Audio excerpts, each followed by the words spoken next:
This is WBSM On Demand. Good morning. Good morning. We're waiting. Amy Cannavale is going to give us a call about 10 past the hour. She's the chairperson of the Massachusetts Republican Party. Folks, I want to draw your attention. If you're heading to the veterans ceremonies in New Bedford, I want you to look for a blue Dodge Ram truck. There will be a gentleman, an American veteran, by the name of Tor Olson, T-O-R Olson. Tor Olson, who's an American veteran, and he'll be at the New Bedford parade riding in the back of a blue Dodge Ram truck, right? Dodge, great V8 trucks, right? On an American holiday, Veterans Day. So I appreciate the gentleman who dropped off the article about Tor Olson. If you want to learn more about Tor Olson, an American veteran, it is T-O-R Olson, like the twins. Tor Olson, he will be on the back of a blue Dodge Ram truck today in the Veterans Parade in New Bedford. When a guy goes by you on the back of a blue Dodge Ram truck, that's Tor Olson.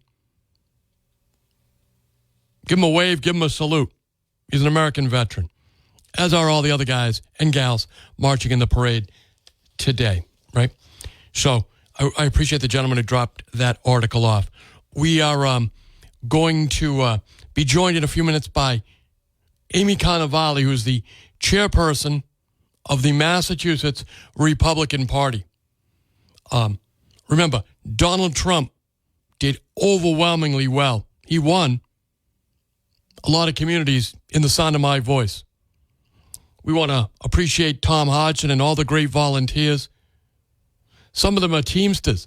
Do you know, if you live in Acushnet or you drove through Acushnet to get that great ice cream out there at Acushnet Creamery, or all the other great things you could do in Acushnet. I guess there's other things you could do out there. Maybe take your kid to a baseball game, an out-of-town game, right? If you drove through Acushnet, you got to appreciate a Teamster to put up all those Trump signs out there. Paul Gonzalez, right? Put up all those signs. Not all of them. I guess somebody probably put up some other ones too, but really the bulk of the effort of the Trump campaign in conjunction with Tom Hodgson was done by a Teamster. So I think there's a real lot of changes in American politics, right?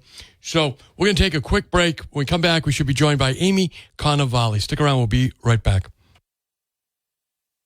Policy decision, folks. So remember, politics matters. Elections have consequences. We lost a lot of firefighters because of a immigration policy that was out of control, right? Allowing people to overstay their visas, having open borders. That is what caused 9/11.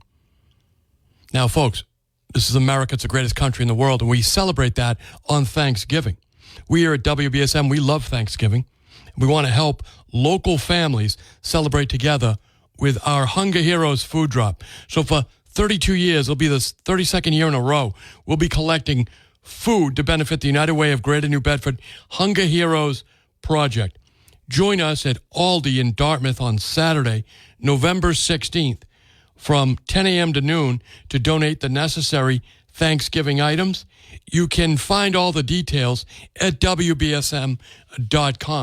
WBSM.com has all the details on how you can help out local Americans celebrate Thanksgiving, right?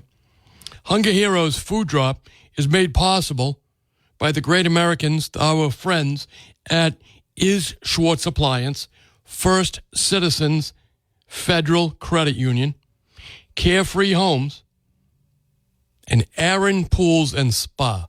Aaron Pools and Spa. So that's how you can help out the Hunger Heroes. Go to the website, WBSM.com, and we'll tell you how to, what you can do, right? What you should donate to the fund. That's, what we're looking for exactly. And so we are going to, it's funny, It's 11 o'clock. I'm going to have Amy Cannavale at 11 o'clock, not 10 o'clock. So if you want to get on, talk about Veterans Day, talk about anything you'd like to talk about, really, we can do that in this hour. Amy Cannavale, I booked her for 11. So that's why I just checked my notes. If you wanted what I was doing, I was checking my notes, and it's 11 o'clock. We're going to have Amy Cannavale here. So, guys, I want to appreciate the great men and women who are paramedics in Fairhaven. I met two more guys I hadn't met before. Eventually, I'll be through all of them, right? I will have met everybody. But I met two guys this weekend because my body wasn't cooperating. So I took a ride and over to get fixed out at St. Luke's. So, and I was fine. I knew I was fine. Just other people overreacting, not me. I never overreact. I probably underreact. So anyway, I got a visit to the hospital this weekend, and everything was fine. The guys and the gals at St. Luke's Hospital, folks, they are a treasure. St. Luke's is an unbelievable community asset. The great men and women that show up and work there every day, the great men and women that staff our ambulances, our firefighters, paramedics here in Fairhaven, and the police, just do a great job, and we appreciate them. They'll be on duty when we need help. So I really want to thank the paramedics who were available this weekend when my dialysis clinic made the call, and the great men and women at the St. Luke's Hospital who took care of me and got me out of there in time to go home and watch Saturday Night Live, really. I got home in time to watch the Notre Dame game and watch Saturday Night Live. So 508-996-0500. That's how you can get on the program. Kind of open phones. We're going to speak with Amy Cannavale. But again, folks, it's Veterans Day.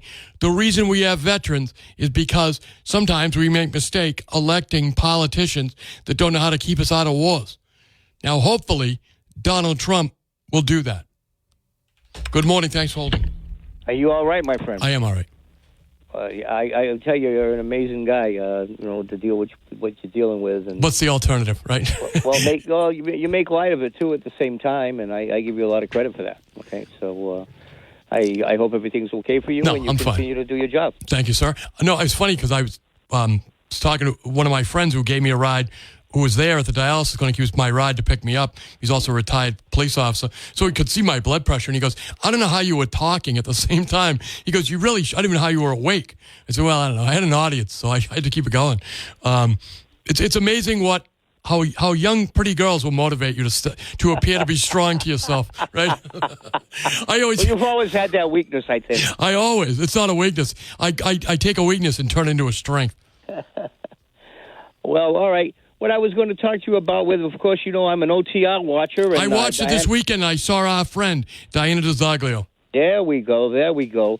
So my question is, what's up? What are they afraid of? What don't they want her to find out? It seems like if you've got nothing wrong, what's the problem? So here's the thing, I think.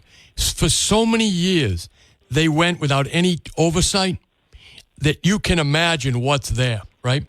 Imagine if you never balanced your checkbook, or imagine if there were a couple of people that dipping into it, and imagine the processes that can get established without any oversight. And it's been going on like that for decades.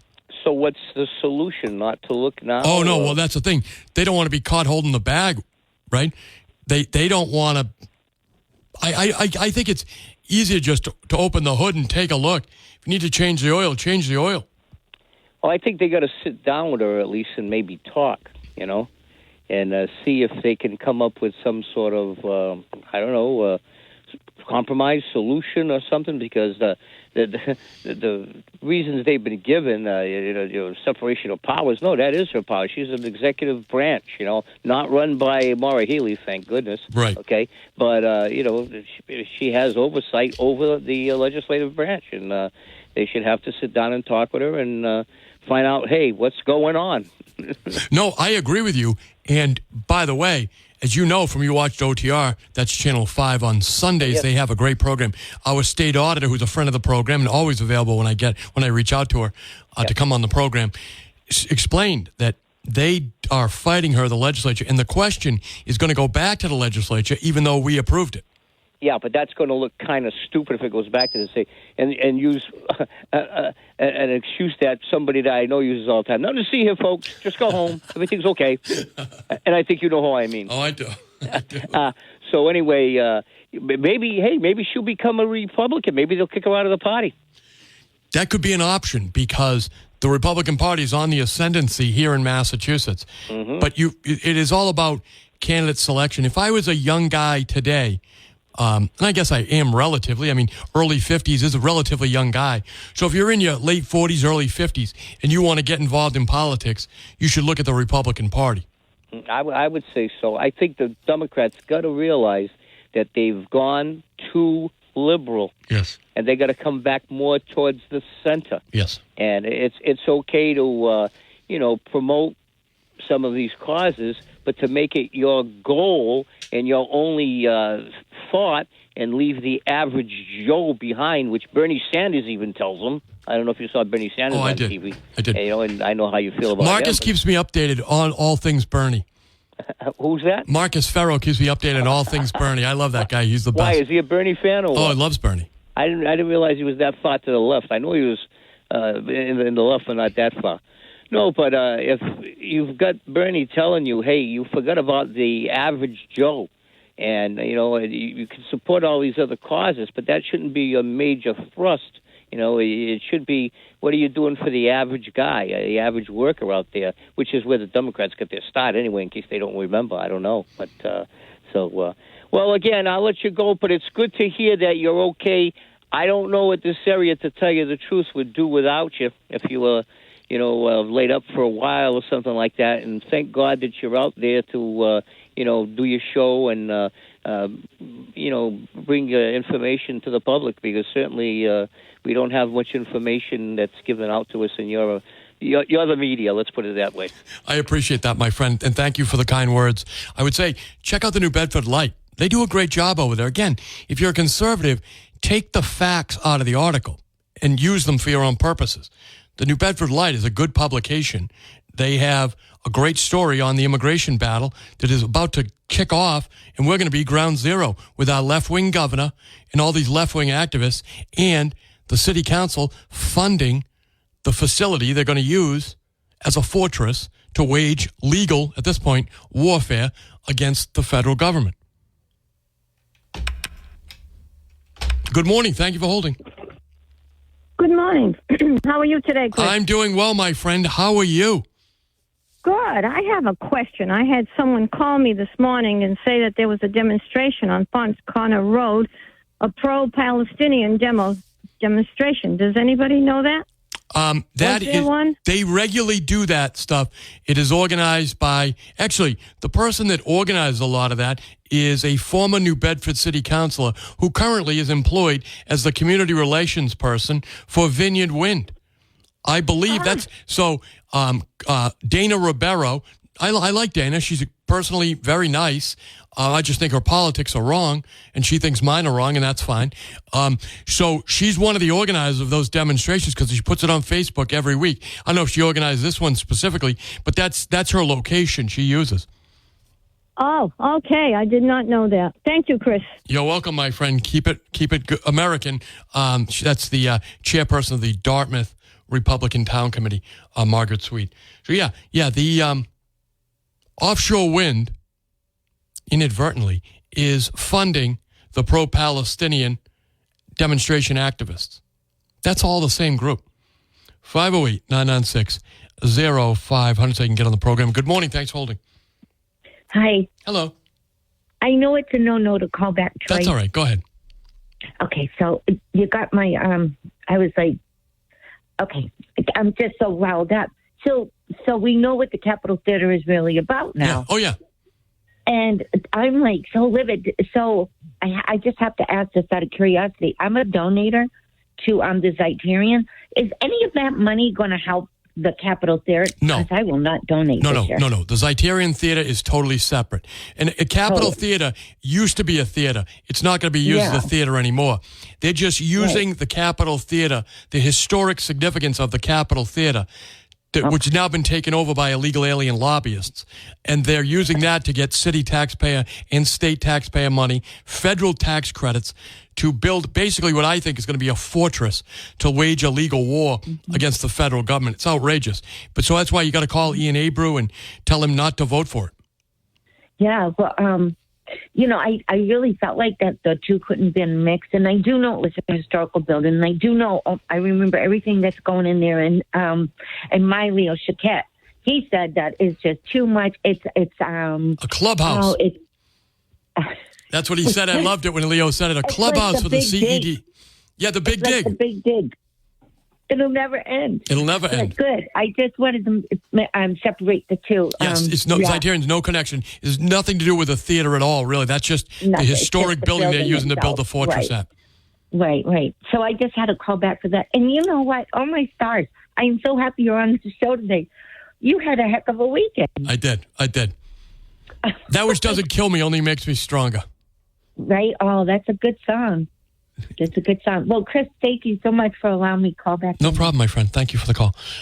And listen, I don't want people to think I'm pointing out Ian Abreu for anything. The fact that I think he's a very reasonable guy.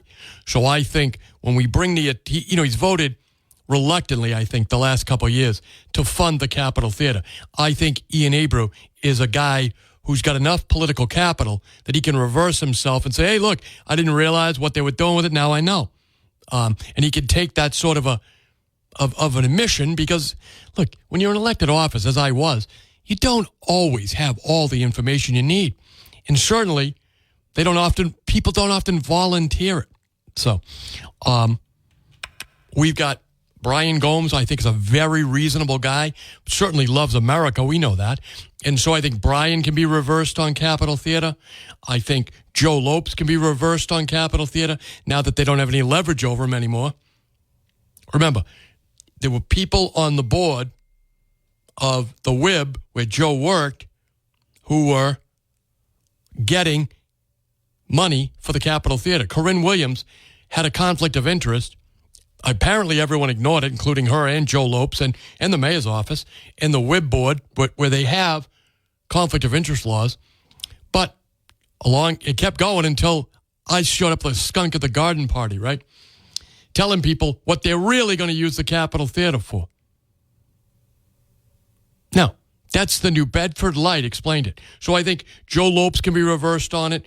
I think Ian Abreu can be reversed on Capitol Theater. Join Leo Choquette and Sean Oliver, who voted no at the first opportunity. I think Linda Morad can be a no vote on Capitol Theater. The only problem is Maria Giesta is a lobbyist for Capitol Theater. She worked down on Capitol Hill and then later became a lobbyist. And now essentially she's taken what she learned in Washington and using it as a city councilor to fund the illegal alien lobby. That's what's going on. It takes someone like me to put it together for you. But in conjunction with the New Bedford Light, you can go to the article. If you have enough facts, you could see exactly what's happening. Let's go back to the phones. Good morning. Thanks for holding. Good morning. How you doing? Not bad. How are you, my friend? Very interesting what you got there. You know, the counselors have to realize that they're taking on basically not a local issue or a state issue. They're taking on a national issue. And the voting, if they just really study the voting nationwide and in Massachusetts, there's a pretty loud, resounding rejection of illegal aliens. And so if they want to become a conduit for illegal aliens by using the Capitol Theater and they're endorsing it, and what I call a conduit for the illegal aliens, they need to think about what happens if one of these illegal aliens kills somebody in New Bedford or they rape a daughter of a New Bedford citizen. They're going to be kryptonite instantly. Joe Biden became kryptonite when he did one thing, and it was the data is starting to show now that when Afghanistan withdrawal, speaking of veterans, that was such a bad look for Biden. That's when a predominance of Americans moved to the right. And that was a while ago, but people don't forget stupid stuff. And, maybe Shane Burgo, with his Pollyanna approach to all this stuff will continue to go ahead. But I think if you're a smart council person and they you don't have to read the tea leaves. It's the headlines. So, you need to pay attention. And it's pretty horrible. By the way, Tom Homan, is going to be taking over as the ICE director. Yes. And he just was on the news this morning and saying he's gotten hundreds of phone calls and emails from veterans that want to enlist to work for Customs and Border Patrol. And a lot of the retired Customs and Border Patrol agents want to come back as well. So I think it's amazing. And thanks to you, by the way, for being a veteran. I appreciate that. Well, I appreciate those kind words. Really, when you're 18 years old, you make decisions that you wouldn't make them when you were 50, but that's why it's up to young men and women to join, sure. Right? I mean, we have all volunteer military, and it's like, why not me? Right. That's how I look at it. I appreciate it, though. Well, thanks. You bet. Thanks for the call, my friend. Tom Homan is being appointed the ICE director. I don't have to tell you, but I will if you don't know. He's a great friend and colleague of our former sheriff, Tom Hodgson. Okay? Tom Hodgson regularly speaks with Tom Homan. I would say at least once a week, certainly during the campaign. So New Bedford is on the radar, okay? New Bedford is on the radar. And you have the left wing building a fortress, basically, at the Capitol Theater. They're going to have a legal fortress is what I mean. It's not doing anything illegal. Well, I guess they are, right? If you're going to, they're certainly operating in a gray area. 508-996-0500. I'm going to play right now. Now listen, this is the audio version of the New Bedford Light, okay? The New Bedford Light audio version. It's done by a computer, I guess. So I'm going to play this right now. For those of you that aren't going to go to newbedfordlight.org, which you ought to go to newbedfordlight.org and read the article about the immigration battle that's coming and how the greater New Bedford area, but particularly New Bedford, is ground zero. And if you've been regularly listening to this program, you know Corinne Williams that's the leader of the organization, the Community Economic Development Center, that is building the Capitol Theater project with your tax dollars, getting allocated by the New Bedford City Council. So listen to this article.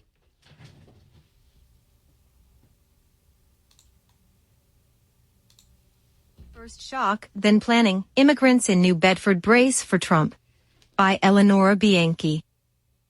New Bedford. The immigrant community in New Bedford woke up to election results that they saw as a shock and a disaster.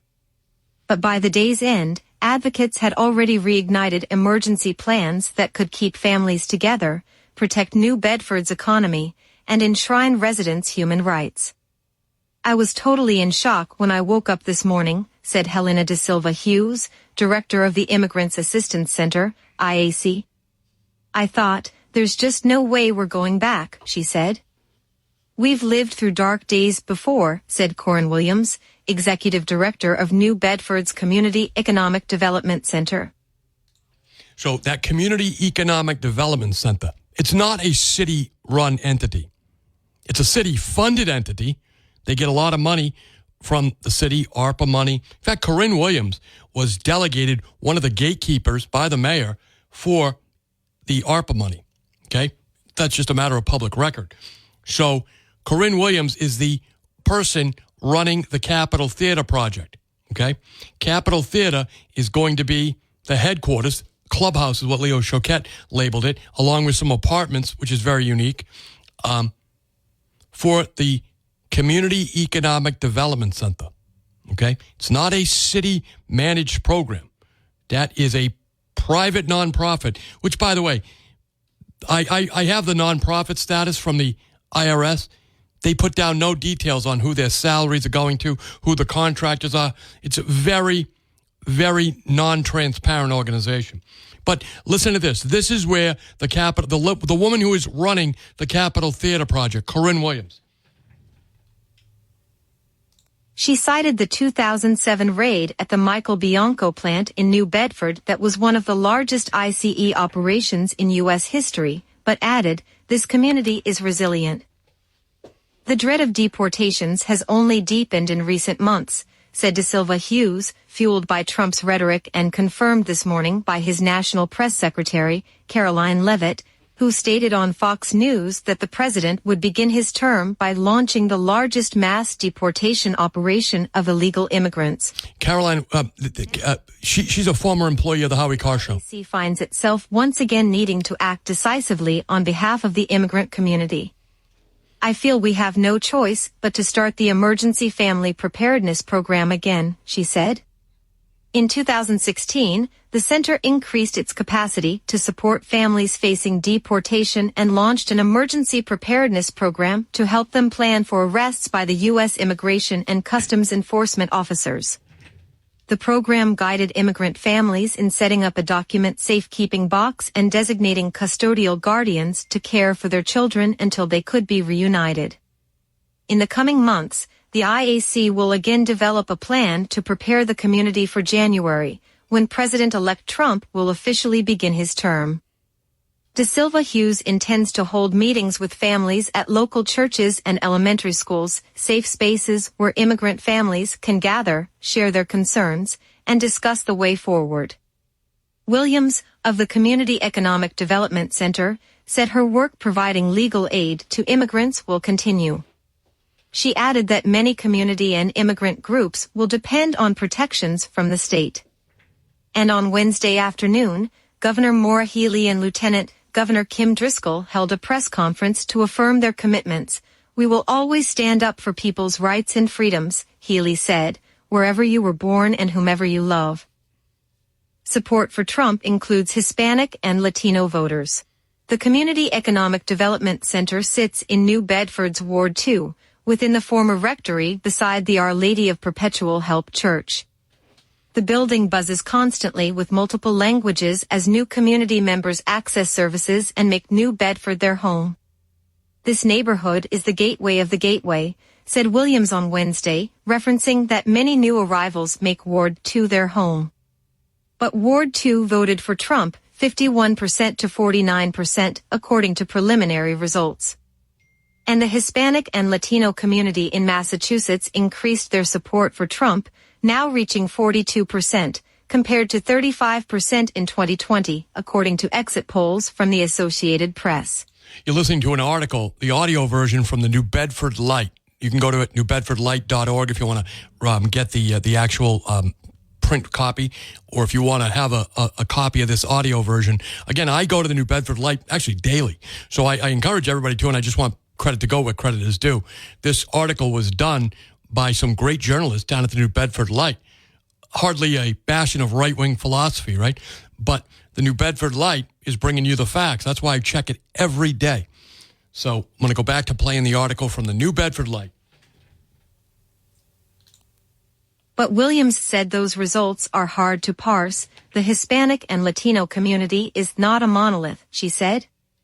Brian Pastore, the center's deputy director, added, the concept of Hispanic is fraught to begin with. It basically means you speak Spanish and not much else. Pastore and Williams said that national origin, income and education levels, religious background, and language ability are totally different within the Hispanic and Latino community. Increasing support for Trump does not signify that his policies make sense for new immigrants in New Bedford. And both Williams and Pastore said that Ward 2 has notoriously low turnout in elections and that high numbers of unregistered people, including undocumented immigrants, live there. In this election, Wards 2 and 6 had the lowest vote totals across New Bedford, and both are centers of the immigrant community. Williams said the victory for Trump in the ward doesn't mean most people here support him, and that the area is still friendly to immigrants. The rectory we are in was built by Polish immigrants, Williams said. And the Portuguese and Cape Verdean communities built this neighborhood by buying homes and starting businesses. The next wave of immigrants will build this community as well.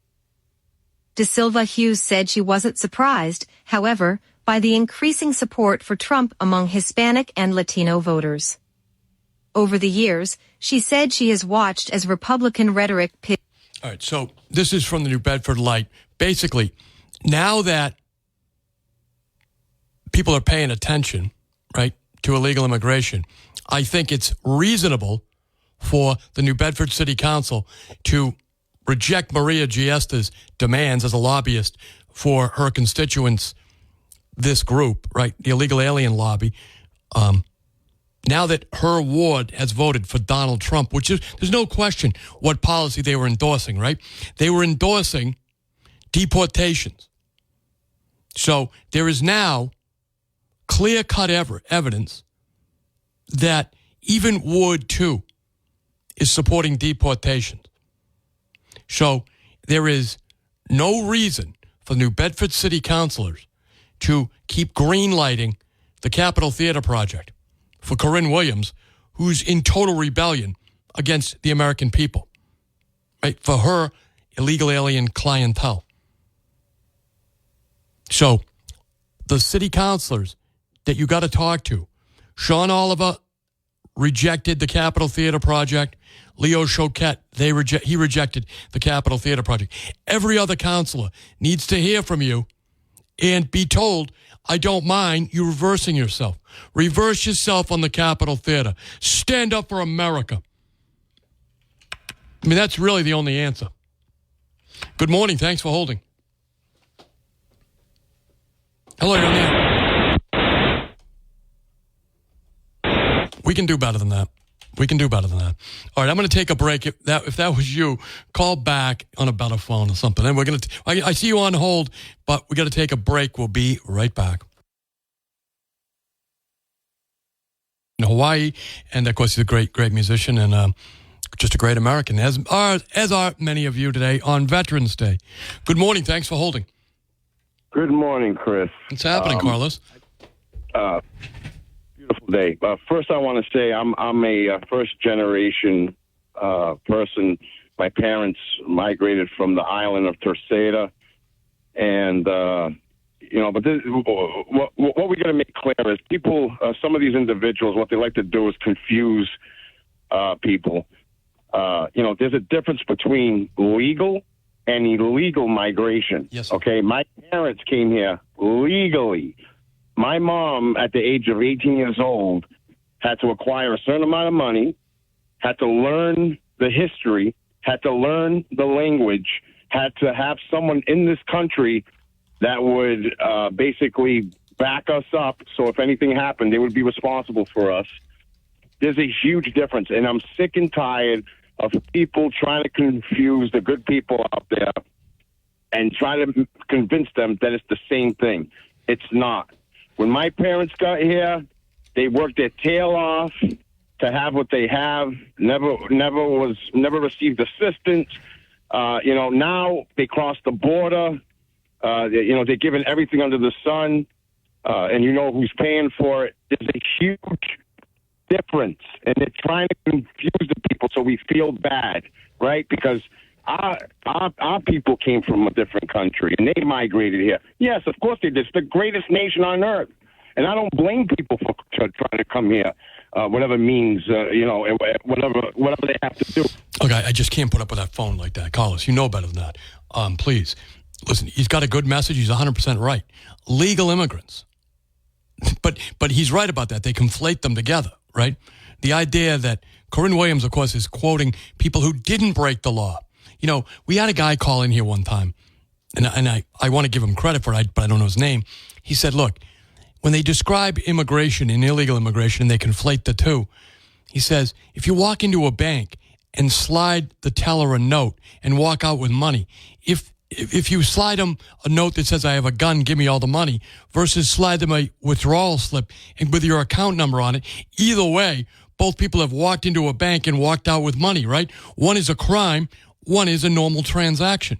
Same thing with immigration, legal and illegal. There's a legal system, and there's all the rest of the people who are here illegally, and they've got to go. And many of them who overstayed their visas do things like 9/11. 9/11 was done by people that misused our immigration system, and it started at Logan Airport. Bad elections, bad consequences. 508-996-05, and it's how you can get on the phone. Good morning. Thanks for holding. Hey, Chris, how you doing? You tell me what's happening, my man. Hey, thank you for your service and for all the men and women who fought for us in our prayers and those who have fallen defending our nation. Now, your point is question one. We went out and voted. We voted renownedly yes for the state auditor to audit the books in the legislature. Open up those books. They don't want to open up the books because they know a lot of the money's being squandered on illegal aliens and all these programs. And you had Kelly Dooner on. And Kelly Dooner had filed over 20 public record requests. She filed them back in the March of 2024, in March of this year. She kept getting the runaround from the governor and all those up on Bacon Hill because they don't want us to know what's really going on. You know, all of this nonsense about spending all your money. So there's billions of dollars that have been funneled out for the migrants into the friends and supporters of the Democrat Party. We know that. Thanks for the call, my friend. Thanks for the call. We know that what is happening here. We're going to go back to the caller who I think had a kind of a bad connection. Good. Thanks for calling back. Go ahead. I'm sorry. Is it better now? It is better, yeah. Oh, my fault. I'm on a cellular phone, so that was totally not my fault, but I do apologize. Yeah, no problem. Just go ahead. Real quick, because I think I got most of it out. People come here the right way. It's a little bit more intense and more that you got to do. Like my mom at 18 years old learned the language, learned the history, had to acquire a certain amount of money, had to have some here sponsoring her.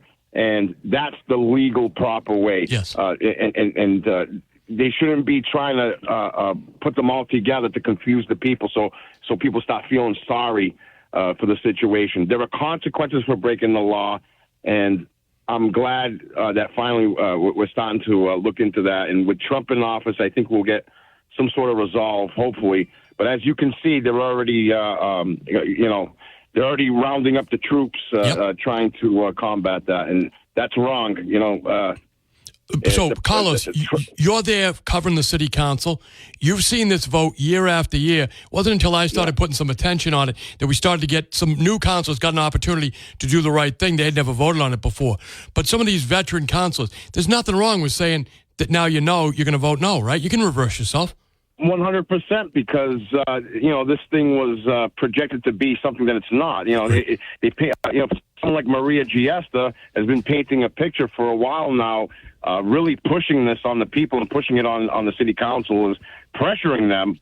And actually, and if you don't vote for it, she didn't treat you very nicely. Let's just say that's right. And so she's been really pushing it. And of course not. If now things are coming to light, and the councilors realize that it's not what they were saying it is, then of course, I think it's actually, it shows character, and it shows that they really care if they do change their vote. Yes. If need be, But I appreciate your time, Chris. And no problem, Carlos. Get back on. No, I appreciate it. Thank you, Carlos. I appreciate it. Thanks for calling back. The New Bedford City Council, listen, it's okay to take a bad vote sometimes. It's okay to fund something that you didn't realize what it was for. I mean, I know. And here's the thing. Now that they know, they can compound their mistake by being dogmatic and doing it again, or they can reverse themselves and say, now, thanks to the New Bedford Light and WBSM, now I understand what's going on down there. Really, thank you, WBSM, and thank you, New Bedford Light, for putting that information in my hands. This is me talking as a city councilor. Now, they've got a lobbyist among their ranks, Maria Giesta, right? She's not asleep at the switch when it comes to giving your money to illegal aliens. It's outrageous. Now, you in Ward 2 have voted overwhelmingly for a rejection of the Democrat Party's policies when it comes to illegal immigration and deportation in favor of Donald Trump.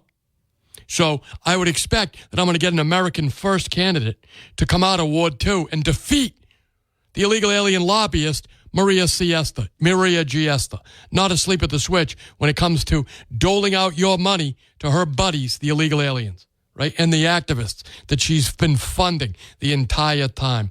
So Brian Gomes, please reverse yourself. Ian Abreu, please reverse yourself. Naomi Carney, please reverse yourself on the Capitol Theater. Linda Morad, no excuse now. Please reverse yourself on the Capitol Theater project. I'm going to take a quick break. We'll be right back. If you're on hold, stay there. I got one open phone line, so if you want to get through, it's 508-996-0500.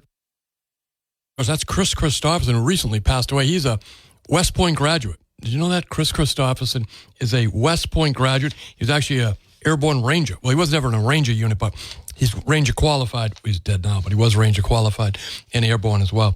Folks, it's Veterans Day. Head over to Shooting Supply. Shooting Supply has over 200 Smith & Wesson revolvers in stock, and they all have a rebate from Smith & Wesson up to $150. So they start at just $399 after the rebate.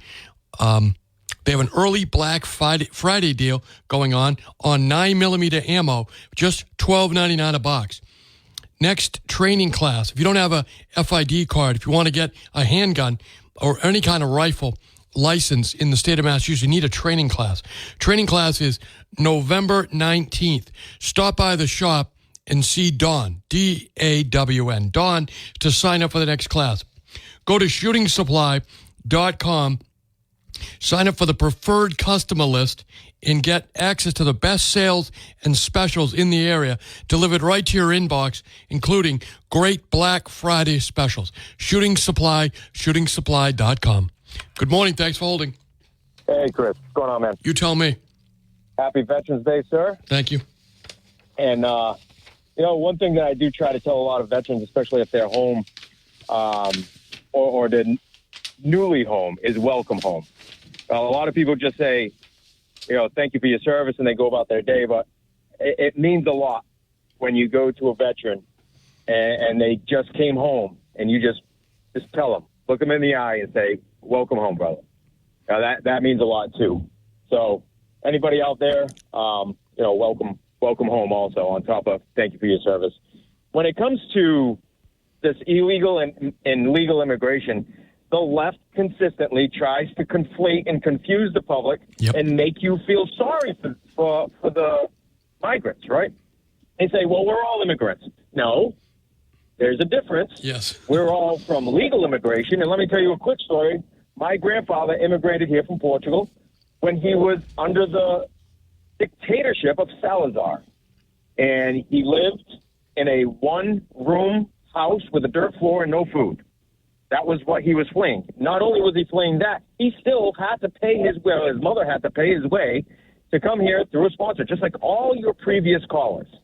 And anybody who is in favor of using taxes that come out of your check every Friday to benefit those who circumvented my grandfather, people like my grandfather, you can go kick rocks. Right. You do not deserve not only to be out of public service, you should be out of the public conversation. Nobody should even remember your name until you come to your senses, because it infuriates me that people are okay with this. And the whole thing with I was going to say siesta. See what you did to us, Chris? It's in her own area. This is the reason why it also infuriates me in regards to local politics versus federal politics. All those people who voted for Donald Trump and put him over the edge in Ward 2 will sit at home come time for her to come up for re-election. You have the power to oust her and put somebody that's more in line with your values. You just have to show up and vote. None of this 11%, 6% BS. You have to show up to vote, because the left will. I'm telling you right now, the left mobilizes consistently. And this is something you need to keep in mind when you go into the voting booth and consider even running for office. You need to mobilize your base. My grandfather came here. The first thing he said, he used to say to me all the time, only in America. He achieved the American dream here in America